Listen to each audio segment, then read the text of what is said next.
everyone. I'm Bohyun who will make a speech in a theme of Are we barbaric or are they barbaric? Before I give a TED talk, I would like to suggest a story about an interesting tribe, Nasirema. Nasirema is a tribe living in North America. It was founded by the hero Nonneso. The major characteristic of their culture is a highly developed market economy. And people in this tribe try to avoid aging and disease of their bodies through rituals and ceremonies. For this purpose, every household has one or more shrines, which is filled with magical potions and charms given by the medicine man. These medicine men should be rewarded with substantial material gifts whenever tribesmen are helped by them. And these medicine men have special temples called latifso. The more sophisticated ceremonies required to treat very sick patients can only be performed in here. And also definitely, tribesmen in Nasirema tend to have masochistic tendencies. Most of men scratch the surface of their face with a sharp instrument every morning. And in case of the women, they bake their head into a small oven for 1 hour 4 times a month. It's very awful, right? And in the mouth ritual, they put pig hairs into their mouth with a special powder and make them mix with formalized movement.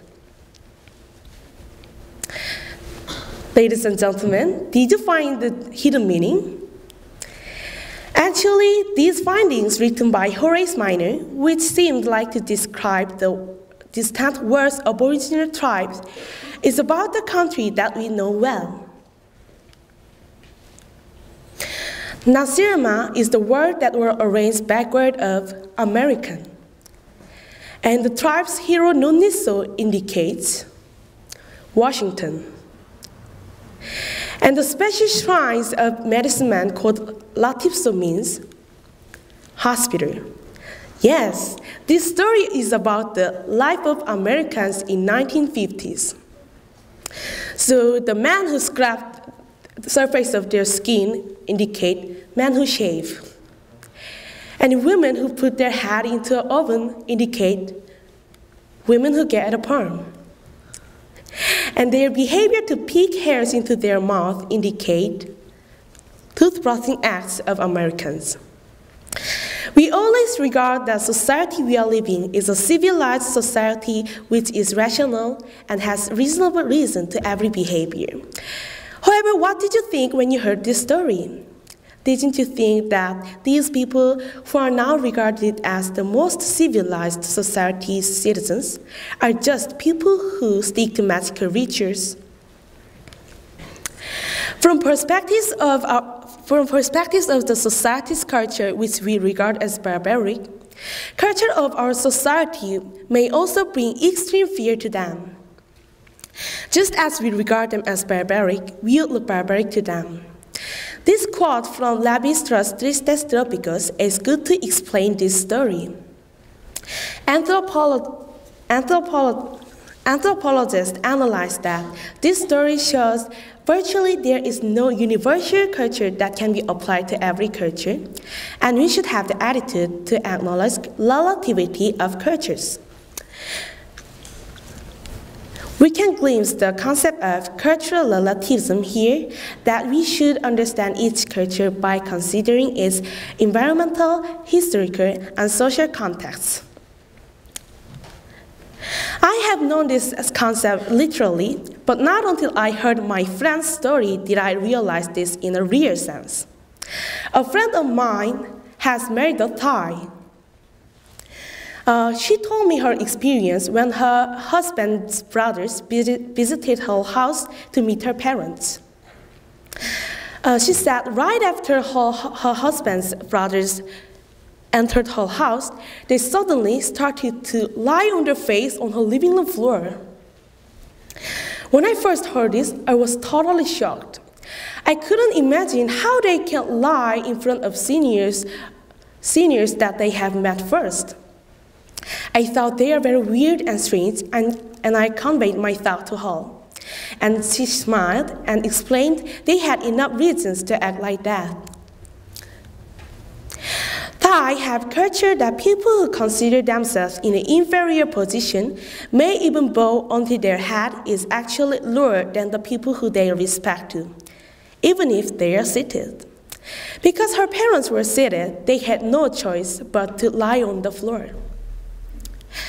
Having higher position of their head than the people they respect is rather regarded as rude in Thailand, so their behavior was an expression of politeness, not a humiliation.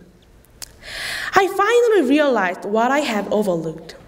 Due to the fact that Koreans regard that behavior as rude, I judge them easily negatively. This attitude may be the start of all the problems.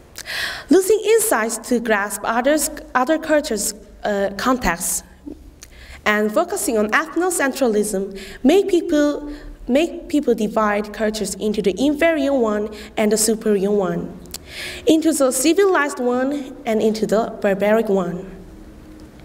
This may be the reason why still Amazon natives are forced to accept Western cultures and to give up their cultural identity.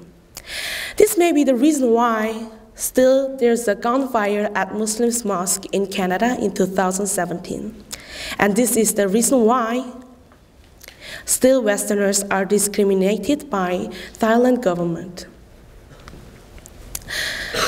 Because cultural relativism is not a synonym of extreme cultural relativism, I'm not saying that we should accept every culture in the world. There must exist the cultures that should be condemned when estimated in moral perspective. However, what should we be careful is that the standard of this judgment should not be our own culture. We are so easily fall into an error that we judge other cultures as the object of reformation or worship. However, are we barbaric or are they barbaric? Actually, we cannot judge and we should not judge. Sometimes different cultures prevent us from understanding each other's real intention or sincerity. However, I think what provides us touches of humanity is the richness we get by enjoying different cultures.